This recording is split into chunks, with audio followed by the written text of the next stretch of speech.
Fala pessoal, eu sou o Vitor e esse aqui é o canal Talking Core, que é um espaço para a gente trocar uma ideia aí sobre cultura e música alternativa.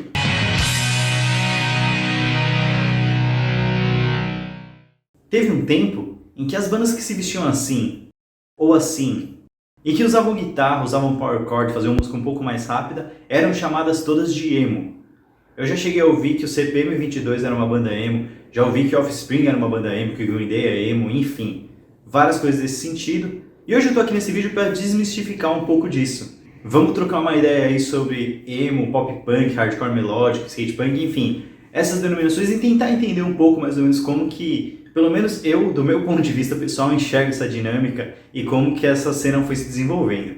Para começar esse assunto, vamos falar sobre um gênero que eu acho que é a origem desse tema todo, que é o que eu chamo de skate punk ou hardcore melódico. Esse é um gênero que vem lá do final dos anos 80 ou começo dos anos 90 e tem ali como seus principais representantes o Bad Religion, NoFX, Pennywise, enfim, essas bandas que vieram dessa leva aí e que você sabe que a sonoridade característica é aquela bateria acelerada, uma guitarra, tem muita influência do hardcore dos anos 80, mas já tinha uma pegada mais melódica, começou a trazer outros temas, enfim, foi o gênero que popularizou o punk rock no mundo inteiro, aí realmente levou o tipo de som para a mídia de massa, né?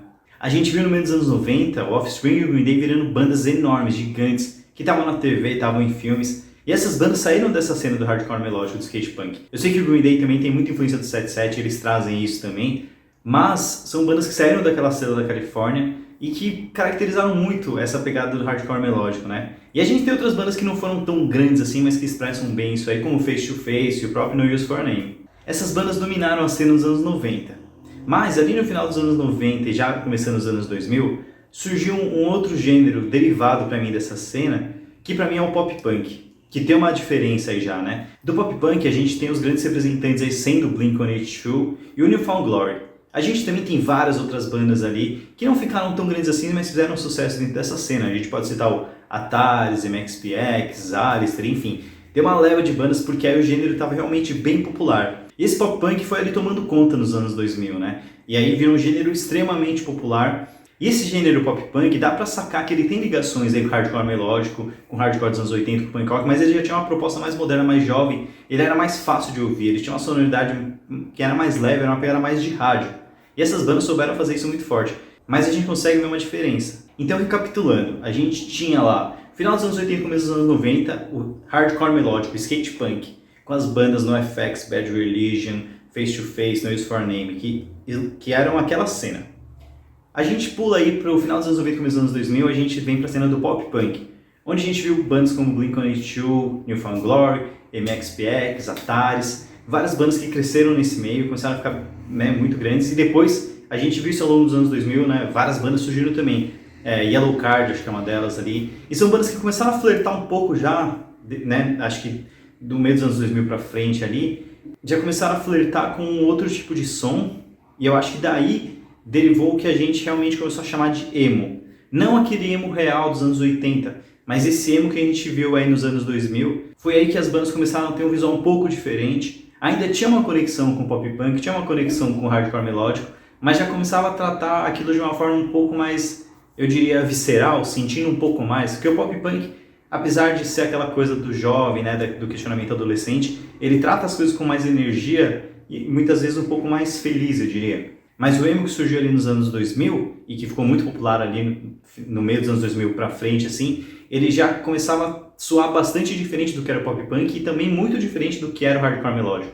Todos estão conectados, claro, a gente sabe, mas aí eu já enxergo que era um outro tipo de música, né? E aí a gente viu bandas como My Chemical Romance, Fall Out Boy, Panic! At the Disco, são bandas que trouxeram uma sonoridade um pouco diferente, mas ainda assim faziam parte de uma cena ali, né? Estavam começando uma outra cena, tinham seus próprios, digamos assim, signos, né? Eles tinham a roupa, o cabelo, a maquiagem, etc.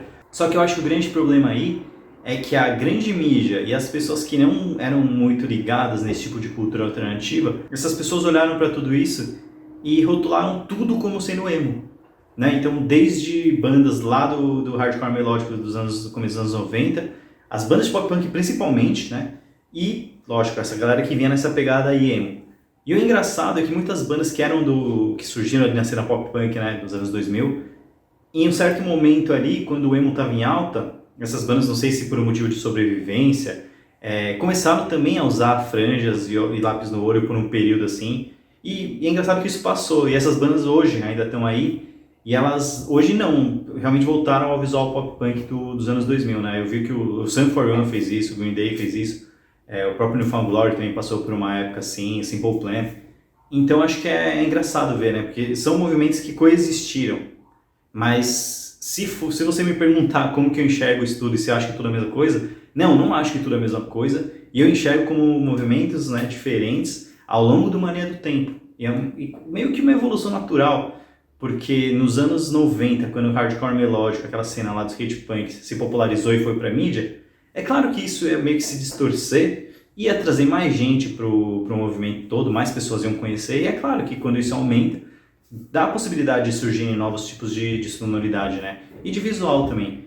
Não quer dizer que as bandas que estavam fazendo lá o hardcore melódico nos anos 90 pararam, porque várias bandas continuam e continuam até hoje fazendo o próprio som, né?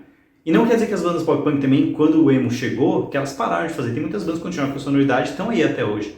Então eu acho que a música tem muito disso, é uma evolução, os movimentos vão, né, agregando um ao outro, vão se modificando, mas o que eu acho interessante, o que eu queria trazer nesse vídeo, é a minha visão de como eu enxergo essas coisas, tudo como um grande movimento, claro, de música alternativa que chegou na grande mídia e saiu, né, da mesma forma como chegou, já saiu hoje em dia, mas que quando as pessoas que não são muito envolvidas no assunto olham, para elas tudo isso é emo. Eu já ouvi muito disso, assim, eu acho interessante.